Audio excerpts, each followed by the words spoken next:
अशी मस्त झणझणीत चरचरीत सातारी मिसळ कशी बनवायची ते आपण बघूया. एकदम सोपी आहे बनवायला. तर आधी एक वाटण करायचं आहे. इथे तुम्ही बघू शकता खोबरं, कांदा, आलं, लसूण आणि थोडंसं एक स्पाइस किक भेटायसाठी मी काळी मिरी, लवंग आणि दालचिनी घेतलं आहे. खोबरं आणि कांदा भाजून घ्यायचं आहे. खोबरं हे ड्राय रोस्ट करायचं आहे. कांदा भाजताना मात्र थोडं तेलाचा वापर करायचा आहे. एकदम फाईन असं या सगळ्याचं वाटण करून घ्यायचं आहे. नंतर एका कुकरमध्येच आपण डायरेक्ट तेल घेतलं आहे. त्यामध्ये कढीपत्ता आणि बारीक चिरलेला कांदा, एकच कांदा आहे, जास्त काय वापरायची गरज नाही.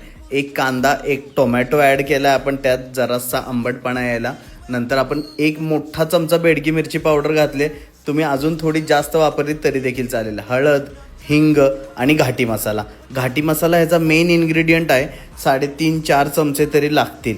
नंतर याच्यात आपण धणा पावडर ॲड केली आहे आणि आपण केलेलं वाटण. तुम्ही बघू शकता आत्ताच मसाला कसा दिसायला लागला आहे. वाटण पण छान परतून घ्यायचं आहे तेलावर आणि त्यामध्ये मोड आलेली मटकी छान धुवून ॲड करायची आहे. हे तुम्ही घरी काढू शकता मोड किंवा विकत बाजारातून आणले तरी देखील चालेल.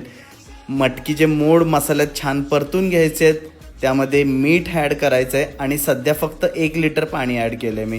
1 लिटर पाण्यात 1 कुकरला शिट्टी घ्यायची आहे आणि नंतर कुकरची शिट्टी शांत झाली की त्यामध्ये आपण पाणी ॲडजस्ट करायचं आहे. आपल्याला जेवढं पातळ कन्सिस्टन्सी पाहिजे एवढं पाणी टाकल्यावर कट अजून येईल. वरतून मटण मसाल्याने फिनिश करायचं आहे आणि जबरदस्त असं आपली मिसळची तर्री रेडी झालेली आहे.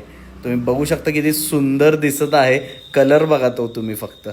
एका बाउलमध्ये फरसाण घ्यायचं आहे, कांदा आणि वरतून आपला मिसळचा रस्सा. आता कोल्हापुरी असेल तर तिथे शेव चिवडा वापरतात आणि वाटणाचं पण थोडं फॉर्म्युलेशन वेगळं आहे. हे सातारी पद्धत आहे. नक्की एकदा ट्राय करा, खूप आवडेल. चलो एन्जॉय.